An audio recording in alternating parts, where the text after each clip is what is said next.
తెలంగాణ రాష్ట్ర వ్యాప్తంగా రేపు అనగా 18వ తేదీ నుండి 10వ తరగతి పరీక్షలు ప్రారంభం కానున్న నేపథ్యంలో జిల్లాలో 10వ తరగతి పరీక్షా కేంద్రాల వద్ద పోలీసు శాఖ పటిష్టమైన బందోబస్తును ఏర్పాటు చేయడం జరిగిందని జిల్లా ఎస్పీ రోహిత్ రాజు ఐపీఎస్ ఈరోజు ఓ ప్రకటనను విడుదల చేశారు. పరీక్షా కేంద్రాల పరిసర ప్రాంతాల్లో 144 సెక్షన్ అమలు చేస్తున్నట్లు తెలిపారు. పరీక్షలు రాయడానికి హాజరయ్యే విద్యార్థులు ఎలాంటి ఒత్తిడికి లోనవ్వకుండా ప్రశాంతంగా సమాధానాలు రాయాలని సూచించారు.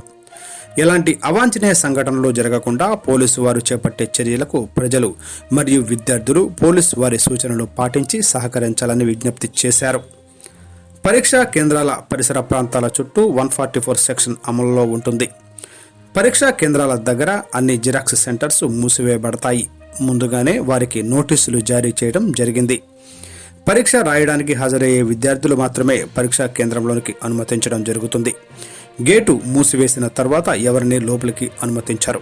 విద్యార్థులకు ఇన్విజిలేటర్స్ మరియు ఎగ్జామ్ చీఫ్ సూపరింటెండెంట్స్కు కూడా ఎలాంటి ఎలక్ట్రానిక్ వస్తువులు అనుమతించబడవు.